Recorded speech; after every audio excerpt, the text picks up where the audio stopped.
Hey guys, Guns Gear Glory here. We're going to be talking about the Glock 17 Gen 5. Worth the hype, worth the money, some similarities and differences between previous generations. Stay tuned for more. Have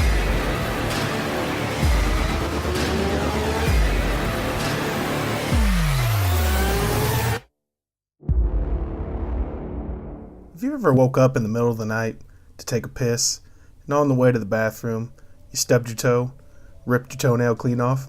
Go ahead and hit that subscribe button. Alright, Glock 17 Gen 5. What are some of the changes? First off, let's go ahead and safety check it for you safety nerds. Right in there. Clear. Alright. Magazine, clear. Actually, let's start there. Right, the magazine, a little bit different. We got the orange follower. Welcome to the 21st century Glock. Got the pilot holes on the back, same. Metal lining, same. And then side profile here. There we go. Got a slightly bigger lip on this base plate. Looks like it's assembled. Disassembly is the same. Other than that, orange follower and a big old chin, like the crimson chin. Remember the crimson chin? Yeah, that's what that is right there, the crimson chin. Base plate. Set that to the side.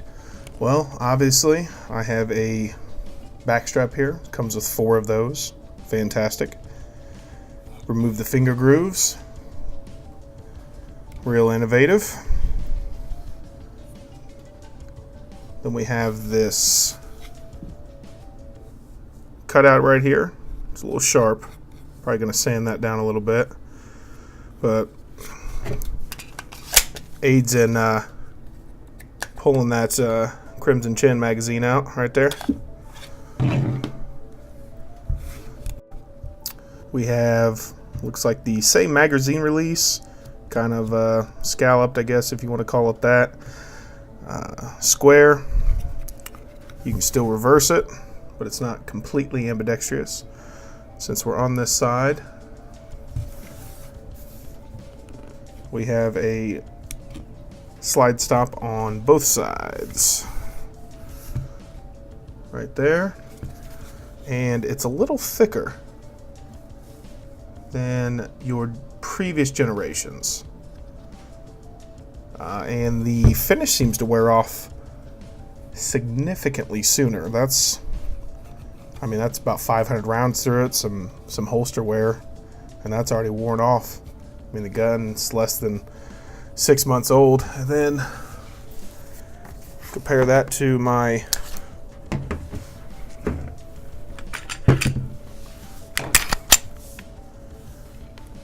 Glock 23 Gen 4, which I've had this thing for 6 years. Not much worse off right there.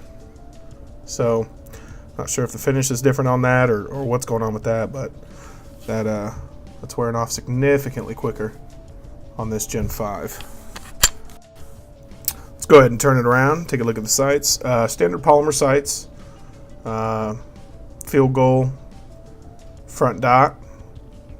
This rear is a little bit wider, and the white is a little bit thinner, but still made out of polymer. Going to be replacing those. Front still made out of polymer. Now onto the slide right here. They have a new NDLC finish. It's more of an armor black. It's a deeper black compared to the Generation 4 there. This is more of a kind of a gray finish. And then this right up top here, the Gen 5, it's just a deeper, darker black. Personal preference, I don't really care either way. It's supposed to be more durable. It's coated with the NDLC finish, which is supposed to impregnate the metal. Both the slide and barrel are both coated with that NDLC. All right. Also, get a little pointer here.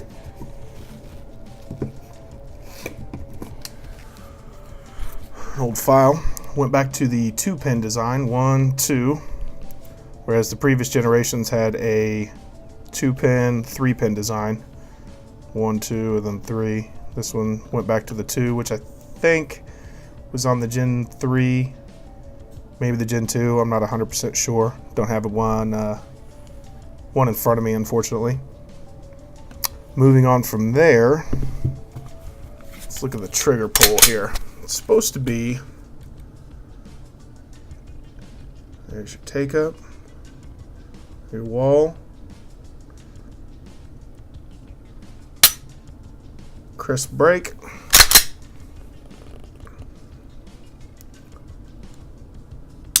reset right there. Audible, loud, tactile.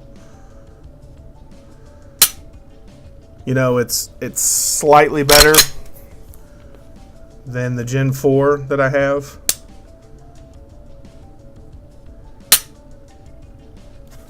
It's not bad, but it's a GLOCK trigger. Once they're back in stock, I have a trigger that I'm going to go ahead and purchase for it.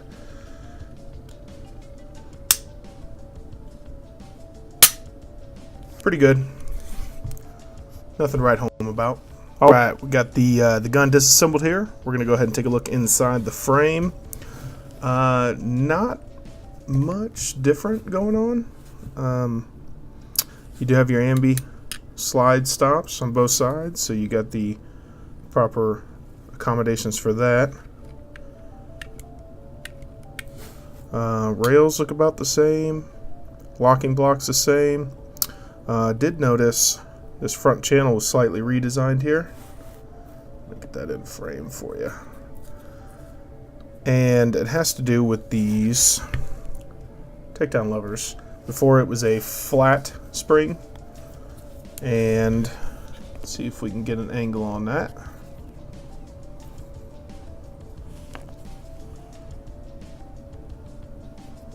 There we go. Focus up a little bit. Right down in there. It's a regular old coil spring. So they redesigned that. And as far as the frame's concerned, that's all I could tell to be a difference between the at least the Gen 4 and the Gen 5. I'm probably missing a couple things here. Next, we're going to go ahead and move on to the slide. I know there's a few differences on the inside of the slide. We already talked about the coating, so we'll go ahead and get that disassembled here. Coil spring looks about the same. Captured. Dual recoil spring. Barrel's showing a fair amount of wear on it. Like I said, I got about 500 rounds through this thing.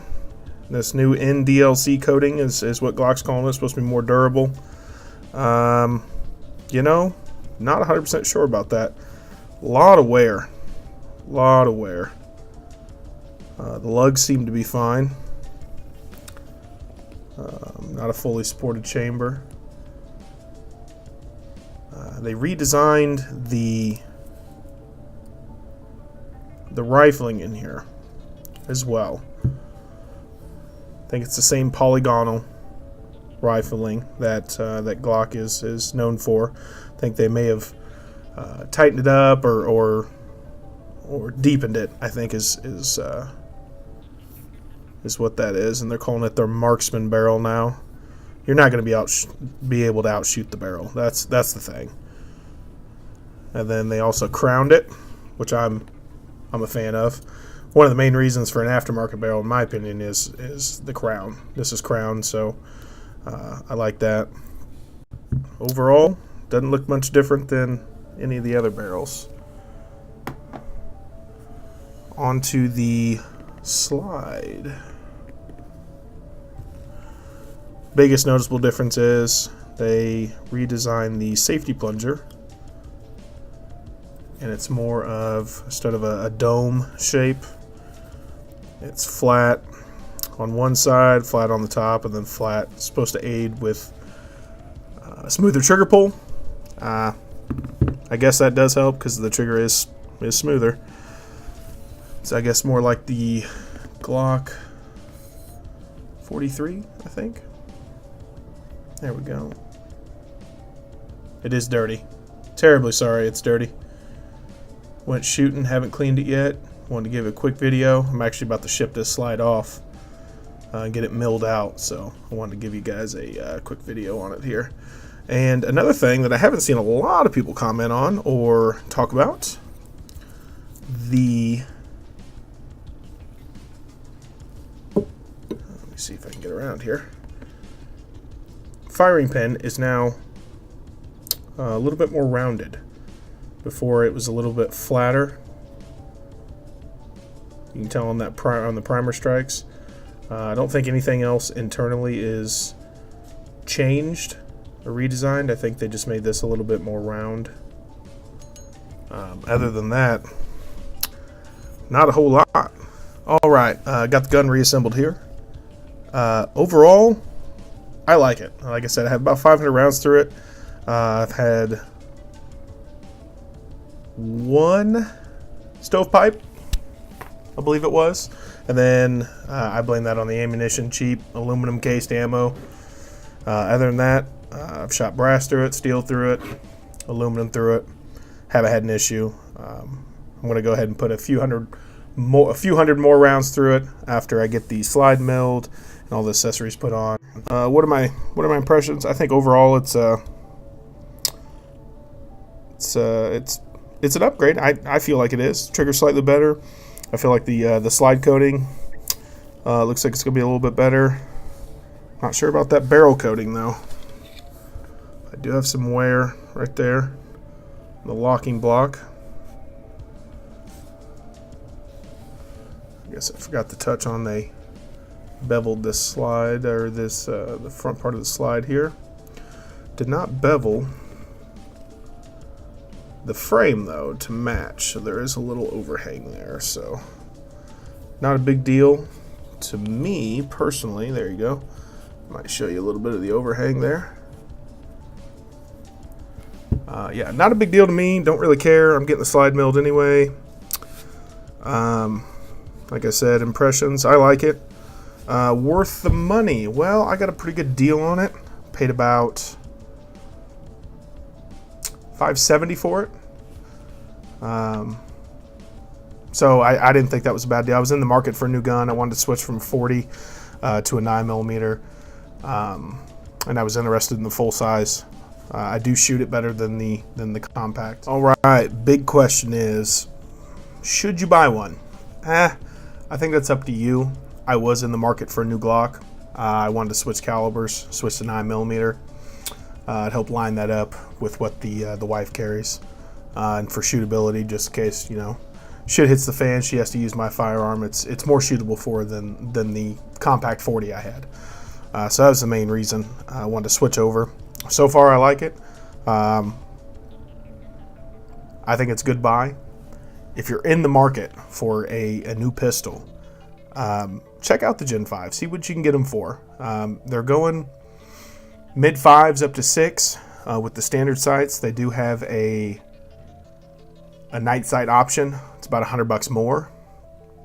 No MOS model that I'm aware of, but I'm shipping the slide out to get milled, so not a concern for me. I'd say I'd give it a thumbs up. I'd really appreciate a like, a subscribe. Hit that little bell button right next to the subscribe button so you can get a notification. I also will have links down at the bottom to my other social media platforms. At the time of this, YouTube just issued their new gun policy, rules, I guess, or policy. So I'm going to go ahead and try to upload these the same day on multiple platforms. All the links will be down in the description. Again, so if you can give me a subscribe, a like, a comment, much appreciated. I'm going to try to help grow this channel, help some people get educated on firearms, hopefully with a little twist, pretty detail oriented, so hopefully I can help some people out. If you got any questions, go ahead and leave a comment. since I'm pretty darn new, I should be able to see them and respond to a lot of them. I'd really appreciate your support. God bless America.